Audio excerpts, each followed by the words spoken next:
This video is brought to you by True Tales of Buried Treasure, the largest collection of old treasure magazines in the West.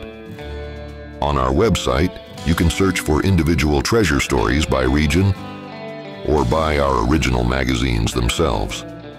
To pay us a visit, please click on the link in the description. Enjoy. Here are some stories about Ohio treasure. Story number 1, Buried Indian Gold. The following was sent to me by a reader who lives in Genoa, Ohio. It's a fascinating lead for a teacher to explore. The excerpt comes from a column called Small Wonders in the Toledo Blade newspaper, dated August 27, 1991. Shunk, a village located southwest of Napoleon, Ohio, holds a secret that may or may not be true.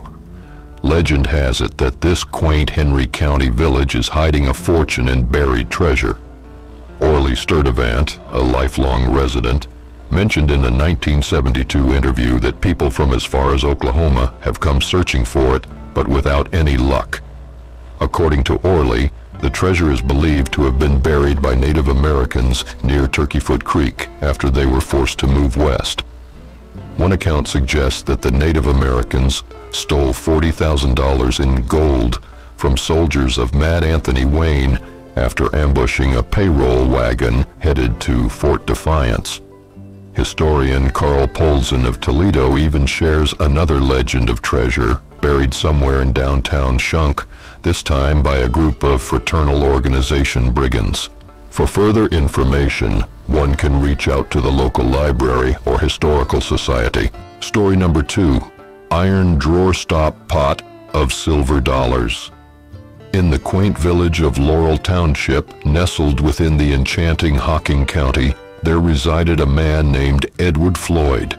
It was said that Edward possessed an extraordinary artifact unlike any other cache I had ever encountered. Standing proudly as a doorstop in his humble abode was a colossal iron pot, adorned with chains that delicately crisscrossed its handles, allowing the lid to be lifted with a hint of secrecy. Within this vessel, a treasure lay concealed, a gleaming hoard of silver dollars.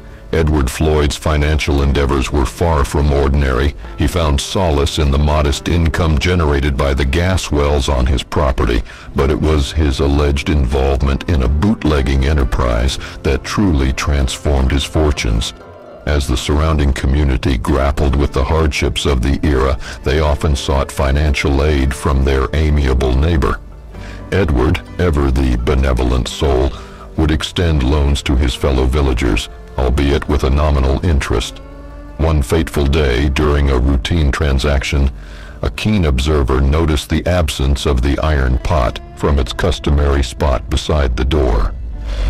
Concerned, they inquired about its whereabouts, to which Edward casually replied, "Oh, it's somewhere around here, I assure you." Tragedy struck in 1938 when Edward Floyd passed away, leaving behind a trail of speculation and a neighborhood brimming with curiosity.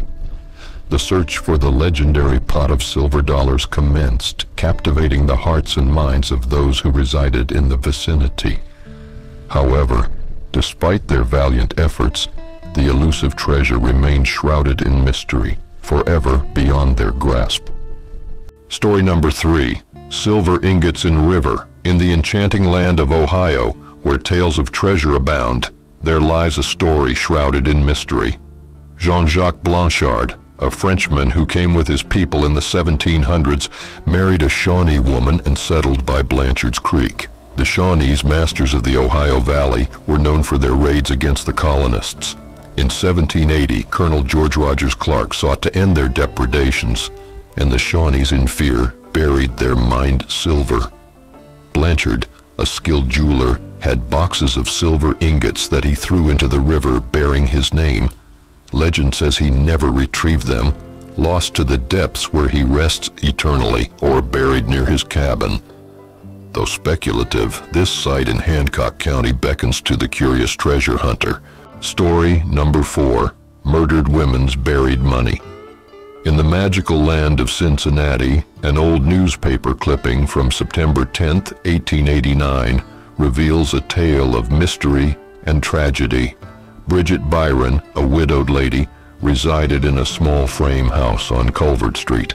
Through her hard work and frugality, Bridget had amassed a considerable fortune, some of which she kept in government bonds and a bank account. However, it was rumored that Bridget also hid several $100s around her house. One fateful morning, an intruder broke into her home, and Bridget, in a brave attempt to stop the robber, was fatally stabbed. Gasping for breath, she identified the culprit as B. Rocky Smith, a known ex-convict residing nearby. Although some bonds in a savings account book were found, the cash was never recovered. Legend has it that a substantial amount of money remains buried near the old house on Culvert Street, despite doubts about its existence today. Story number 5, good place to look for Indian medals.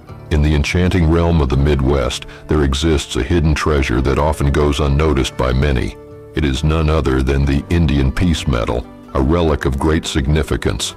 During the historic Treaty of Greenville, the illustrious General Anthony Wayne bestowed over 100 of these medals upon esteemed Indian chiefs, symbolizing a truce between nations.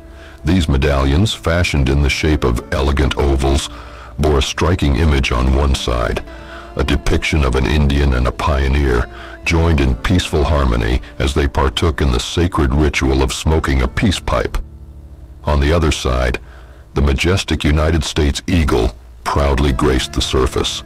These precious tokens, lost amidst the Indian villages, colonial forts, or even the battlefields where valiant Indians fought during the War of 1812, hold immeasurable value to any discerning collector of historical artifacts. In the age of modernity, equipped with the marvels of deep-seeking metal detectors, some intrepid souls may yet uncover these priceless treasures, bringing the echoes of the past to life once more. Story number 6, Englishman's buried gold. There is a little-known story of a cache of English gold coins buried just off what is now Route #61 on the old Liggett Farm in Morrow County. This is between Fulton and Marengo. In 1867, an Englishman named Clemmeritz came to the area and spent several weeks with a relative looking over property with the thought of relocating. Being satisfied with what he saw, he made preparation to return to England and bring back his family.